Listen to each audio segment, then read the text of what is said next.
तो अस्सलाम वालेकुम दोस्तों, मेरा नाम अब्दुल रहमान और तुसी देखने पे मेरा यूट्यूब चैनल ड्रामा लवर 93। उम्मीद करदा तुस सारे भरा ठीक ठाक होवोगे। तो ਜਿਹੜੇ ਭਰਾ ਮੇਰੇ ਚੈਨਲ ਤੇ ਨਵੇਂ ਆ ਮੇਰੇ ਚੈਨਲ ਨੂੰ ਜ਼ਰੂਰ ਸਬਸਕ੍ਰਾਈਬ ਕਰ ਦੇਣਾ।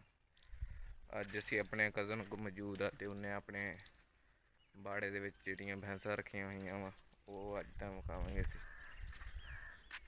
ਜਿਹੜੇ ਭਰਾ ਮੇਰੇ ਚੈਨਲ ਤੇ ਨਵੇਂ ਆ ਮੇਰੇ ਚੈਨਲ ਨੂੰ ਜ਼ਰੂਰ ਸਬਸਕ੍ਰਾਈਬ ਕਰ ਦੇਣਾ। ਅੱਜ ਅਸੀਂ ਤੁਹਾਨੂੰ ਵਿਖਾਉਂਦੇ ਹਾਂ ਖੂਬਸੂਰਤ ਭੈਂਸਾਂ, ਨਾਲੇ ਕੁਛ ਉਹਨੇ ਵੱਛੇ ਵੀ ਰੱਖੇ ਹੋਏ ਆ, ਉਹ ਵੀ ਤੁਹਾਨੂੰ ਵਿਖਾਉਂਦੇ ਹਾਂ।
ਹਾਂਜੀ ਦੋਸਤੋ, ਆਏ ਸੀਗਾ ਅੱਜ ਦਾ ਸਾਡਾ ਵਲੌਗ। ਅਗਰ ਅੱਜ ਦਾ ਸਾਡਾ ਵਲੌਗ ਚੰਗਾ ਲੱਗਿਆ ਸਾਡੇ ਚੈਨਲ ਨੂੰ ਜ਼ਰੂਰ ਸਬਸਕ੍ਰਾਈਬ ਕਰਨਾ।